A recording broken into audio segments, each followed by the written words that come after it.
बोलिए सतगुरु माता सुदीक्षा सविंदर हरदेव जी महाराज की जय। गुरु रूप प्यारे सत्संग जी, प्यार से बोलिए दान निरंकार जी। सत्संग जी, बड़ा ही खुशी का समय है, बड़ा ही आनंद का पल है सत्संग जी।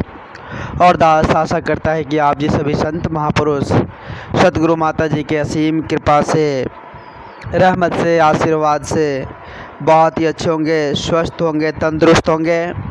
तो आओ सत्संग जी, हम सभी मिलकर सत्संग जी परम पिता परमात्मा का, सच्चे सतगुरु का गुणगान करते चले जाए। क्योंकि सत्संग जी परम पिता परमात्मा ने हम सबों को जो ये समझ दी है, ये बुद्धि दी है, और इतनी सारी सत्संग जी, ये सुंदर सत्संग जी रचना और इतने कुछ जो सत्संग जी हम सबों के लिए बना कर दिए हैं, मात्र गुणगान करने के लिए, इस नाम धन को प्राप्त करने के लिए सत्संग जी दिए हैं।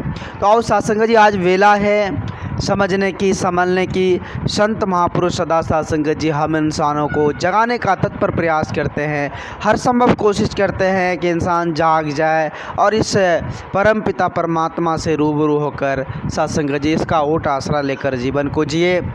सत्संग जी जो इसका ओट आसरा लेकर जीवन को जीते हैं ना सत्संग जी, उसके जीवन में कभी दुख नाम का कोई चीज़ आता ही नहीं। सत्संग जी वो हर संभव हर्षित मन में सत्संग जी उमंगता के साथ सत्संग जी जीवन को जीते चले जाता है। सत्संग जी जैसा कि पवित्र संपूर्ण अवतार वाणी का शब्द है, बाबा जी ने बड़े सुंदर भाव से सत्संग जी कहे हैं कि हो कोई चाहे जग का राजा, दुख पाता और सहता है, रमे राम का भेदी जग में हर पल हर्षित रहता है।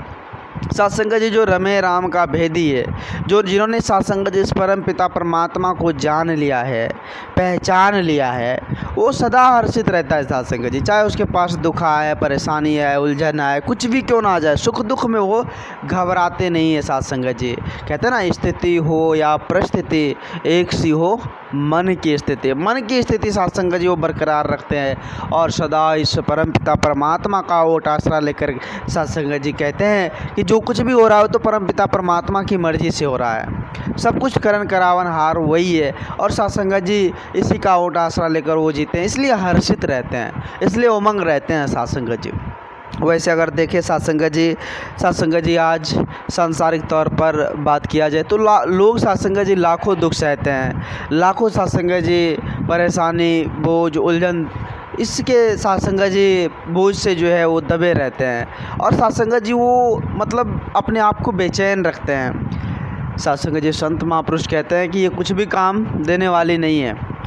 चाहे आपके पास बहुत सारे धन दौलत है, आपका राजा क्यों ना हो, आप महाराजा क्यों ना हो, आपके पास हीरे जवाहरात, मतलब दुनिया की तमाम चीज़ आप क्यों ना आपके पास हो, लेकिन जब परमात्मा का ज्ञान नहीं है, इस और ये जो परमपिता परमात्मा है इसको आप अगर नहीं जान रहे हैं तो वो सब कुछ मिट्टी का ढेर है, वो कुछ भी नहीं है, वो क्षणभंगुर और पल में समाप्त होने वाला है। जो सत्संग जी सब दिन रहने वाला है, जो सब दिन से है और सब दिन रहेगा, उसका दीदार अगर हमें हो जाए तो फिर सत्संग जी हमें समझ आ जाती है कि ये ब्रह्म क्या है, ये माया क्या है, कहाँ चलना है, किस प्रकार से हमें चलना है, किस प्रकार से हमें जीवन जीनी है। वो सारी कला सत्संग जी हमें तब जाकर समझ आती है जब हम संत महात्माओं के संग से इस ब्रह्म ज्ञान की दात को प्राप्त कर लेते हैं। सत्संग जी ब्रह्म ज्ञान कोई साधारण नहीं है, यह अलौकिक दिव्य दृष्टि है सत्संग जी, और जिसको मिल जाता है ना सत्संग जी, उसे समझ आ जाता है कि वाकई में हमारी वजूद क्या है, हम कहाँ से कहाँ आए, क्या करने के लिए आए, किस काम के लिए आए हैं, हमारा जन्म क्यों हुआ है, वो सब कुछ समझ जाते हैं सत्संग जी। उसे आत्मबोध हो जाता है, वो खुद से पूछता रहता है कि हम इस धरा धाम पर आए हैं तो कुछ अच्छा कर ले, क्योंकि सत्संग जी उन्हें इस आत्मज्ञान, यह जो सत्संग जी ज्योति है, इनसे वो रूबरू हुए होते हैं और उन्हें सत्संग जी समझ आता रहता है कि हमें किस प्रकार से जीवन को जीनी है। तो आओ सत्संग जी हम सभी समझने की कोशिश करें। संत महापुरुष सदा हम इंसानों को सत्संग जी समझाते रहते हैं कि ये जो असल पूंजी है, इस पूंजी को नाश ना होने दे, जो सत्संग जी जो वास्तविक है, सब दिन रहने वाला है, जिसमें सत्संग जी कोई परिवर्तन नहीं है, वो पूंजी अगर हमारे पास हो जाए तो फिर सत्संग जी आपके पास किसी भी चीज़ की कोई कमोबेश नहीं होगी। और सत्संग जी वैसी पूंजी के पीछे हम पीछे दौड़ लगा रहे हैं जो परिवर्तनशील है, कभी हमारे हाथ है तो कभी किसी और के हाथ है, कभी सत्संग जी कहीं और है। तो उस पूंजी के पीछे क्यों हम दौड़ लगा रहे हैं? सत्संग जो असल पूंजी है, जो हमें सदा काम देगा, वो पूंजी को हम ना छोड़े। सत्संग जी संत महापुरुष कहते हैं ना कि निरंकार यह शांति पुंज है, मन में खूब बसा ले तू। यह निरंकार शांति पुंज है सत्संग। जिन्होंने निरंकार को, इस परमपिता परमात्मा को मन में बसा लिया, वो शांति को पा लिया, शांति पुंज को पा लिया सत्संग जी। सत्संग जी संत महापुरुष कहते हैं कि निरंकार यह शांति पुंज है, मन में खूब बसा ले तू। अवतार कहे कि मान गुरु की निज घर वासा पा ले तू। सत्संग जी हमारा जो निज घर है, जिसमें हमको सत्संग जी वास करनी है, उस निज घर को हम पाले सत्संग जी।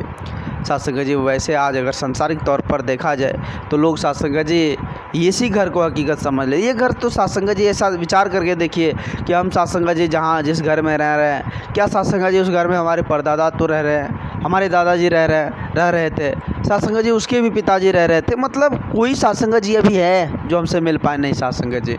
सभी सत्संग जी आए, कुछ दिन रहे, सभी चले गए। तो उसी प्रकार से सत्संग जी हम सबों का भी है, यह आना जाना सत्संग जी लगा रहेगा।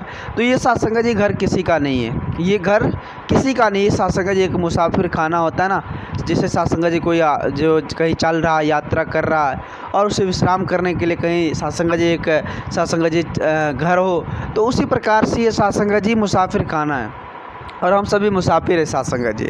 तो हम सबों को सत्संग जी इस घर को छोड़कर जानी है, जो निज घर है जहाँ पर हमें वास करनी है, सत्संग जी वहाँ जानी है। तो आओ सत्संग जी हम सभी समझने की कोशिश करें। सत्संग जी जब यहाँ से सत्संग जी यह शरीर, सत्संग जी देखे होंगे कोई जब सत्संग जी इस परमपिता परमात्मा में सत्संग जी लीन होते हैं, जब ब्रह्म लीन हो जाते हैं, तो देखे होंगे सत्संग जी 5 तत्व का शरीर है और 5 तत्व में वो सत्संग जी मिल जाते हैं। आग की जगह, पानी की जगह, मतलब पांचों तत्व जो है अपने अपने जगह को पकड़ लेते हैं।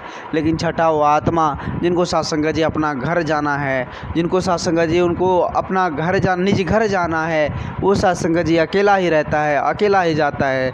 तो सत्संग जी हम ऐसी पूंजी बना ले, ऐसे निज घर को प्राप्त कर ले, तो सत्संग जी वो कहीं नहीं भटके, कहीं आवागमन के चक्कर में ना पड़े, कहीं 84 के चक्कर में ना पड़े। इसलिए सत्संग जी हम सभी सत्संग जी अपने आप को चेतन होकर संत महात्माओं के अमोलक वचन को श्रवण करके, संत महात्माओं के दिव्य वचन को श्रवण करके उस निज घर को तलाश कर, निज घर को पाकर सत्संग जी हम सभी आनंदित।